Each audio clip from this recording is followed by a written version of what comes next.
जय श्रीमान नारायणा. खालील दिलेले भाष्य हे श्री रामानुजदास श्रीमान गट्टू वेणुगोपाल स्वामी यांनी इंग्रजीत केलेला श्रीमद भगवद्गीतेचा मराठी भावार्थ आहे.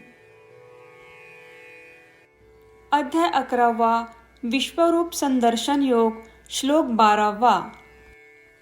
दिवि सूर्य सहस्रस्य भवेत् युगपत् उत्थिता यदि भाः सदृशी सा स्यात् भासस्तस्य महात्मनः.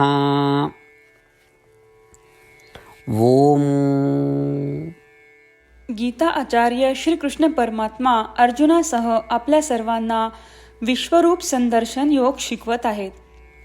आता संजय धृतराष्ट्राला म्हणतो, हे धृतराष्ट्र राजा, जर आकाशात एकाच वेळी 1000 सूर्य उगवले तर त्या 1000 सूर्यांचे तेज हे श्रीकृष्ण परमात्म्यांच्या वैश्विक रूपाच्या तेजा एवढेही होणार नाही.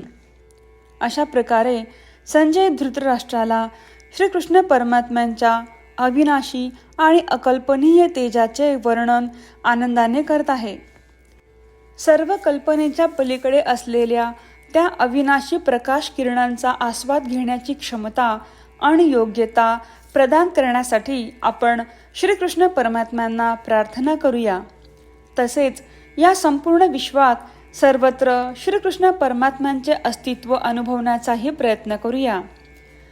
श्रीकृष्ण परमात्मा किंवा श्रीमन नारायण यांना शरण जाऊन आपण आपले जीवन अर्थपूर्ण बनवण्याचा प्रयत्न करत असताना आपण संजयचे शब्द जसेच्या तसे श्लोकाच्या रूपात पुन्हा सांगण्याचा प्रयत्न करूया. दिवि सूर्य सहस्रस्य भवेत् युगपदुत्थिता यदि भाः सदृशी सा स्यात् भासस्तस्य महात्मनः.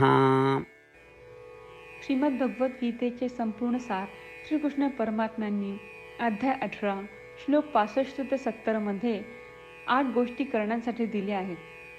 श्रीकृष्ण म्हणतात, जे या 8 गोष्टींचे पालन करतात ते मला आवडतात. मी त्या भक्तांचे सर्व प्रकारे रक्षण करीन. श्रीकृष्ण परमात्म्यांनी सांगितलेली सर्व भगवद्गीता ऐकल्यानंतर अर्जुन म्हणतो, करिष्ये वचनम तव. अर्थात श्रीकृष्णा, तुम्ही सांगताल तसेच मी करीन.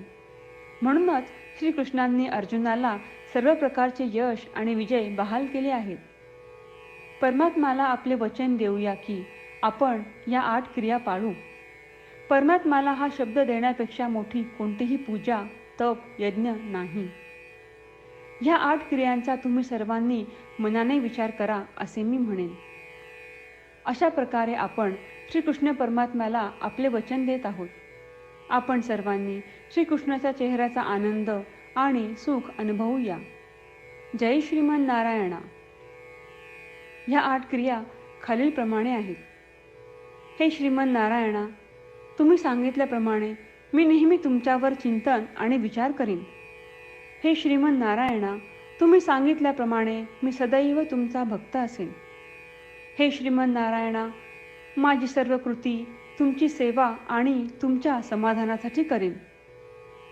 हे श्रीमान नारायणा, तुम्ही अनुसरण करायला सांगितल्याप्रमाणे मला खूप विश्वास आहे की मी तुमचा आहे आणि मी नेहमी हात जोडून तुम्हाला नमस्कार करीन आणि तुमची पूजा करीन. हे श्रीमान नारायणा, मला तुमचे शब्द आठवले. मामेकम शरणम व्रज, जे तुम्ही एकट्याला शरण जायला सांगितले आहेत. श्रीमन नारायणा, मी एकटाच तुम्हाला शरण जातो. हे श्रीमन नारायणा, मला तुमचे मा शुचाह शब्द आठवले की तुम्ही आम्हाला दुःख न करण्याचे आश्वासन देत आहात. मी यापुढे शोक करणार नाही. हे श्रीमन नारायणा, तुम्ही आमच्यासाठी श्रीमद भगवद्गीता देऊन आम्हा सर्वांवर कृपा केली आहे आणि आशीर्वाद दिला आहे. मी दररोज किमान 1 श्लोक वाचण्याचे किंवा ऐकण्याचे वचन देतो.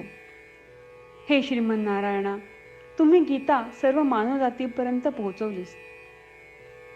मी गीतेतील तुमचे दैवी वचन त्या भक्तांपर्यंत पोहोचवण्याचा प्रयत्न करेन जे गीतेला अपरिचित आहेत.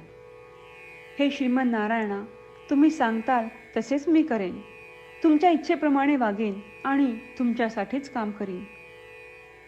श्रीमन नारायणाला आपण वचन देऊयात की दररोज त्यांनी सांगितल्याप्रमाणे आपण आचरण करू. हीच एक महान पूजा आहे. श्रीमन नारायणा, करिष्ये वचनम तव. श्रीमन नारायणा, मी तुमच्या सूचनेनुसार वागेन. दिवि सूर्य सहस्रस्य भवेत् युगपत् उत्थिता यदि भाः सदृशी सा स्यात् भासस्तस्य महात्मनः. ॐ दिवि सूर्यसहस्रस्य भवेत् युगपदुत्थिता यदि भाः सदृशी सा स्यात् भासस्तस्य महात्मनः.